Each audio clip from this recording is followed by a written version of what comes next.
Welcome to the Tech Egg. Don't get scrambled. Enjoy the video. In this video, I will explain how to study for your BDS final year. Begin by creating a comprehensive study schedule that allocates dedicated time for each subject. Aim for consistent study sessions, perhaps 3 to 4 hours daily, broken into focused blocks. Prioritize understanding the fundamental concepts rather than just memorizing facts. Regular review of previously covered material is crucial for solidifying your knowledge. Remember to incorporate short, 20-minute breaks every hour to maintain focus and prevent mental fatigue.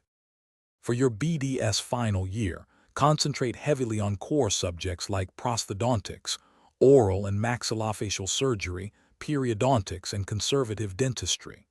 Within these, identify high-yield topics by reviewing past examination papers.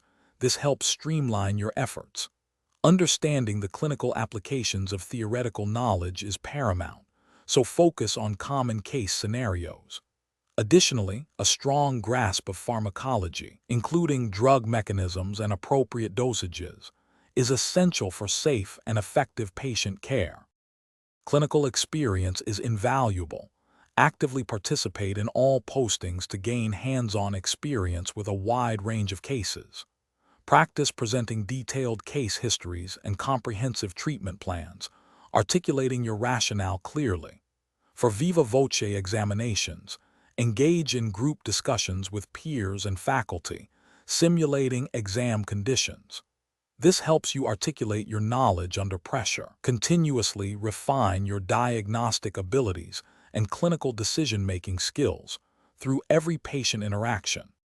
For effective revision, create flashcards and mind maps to quickly recall key facts and complex concepts.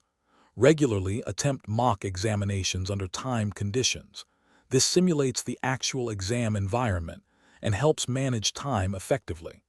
Forming study groups can be highly beneficial for discussing challenging topics and clarifying doubts with your peers. Finally, prioritize your well-being by ensuring adequate sleep and nutrition, which are crucial for maintaining optimal cognitive function during this demanding period. Thanks for watching. Consider subscribing if I helped unscramble your problems.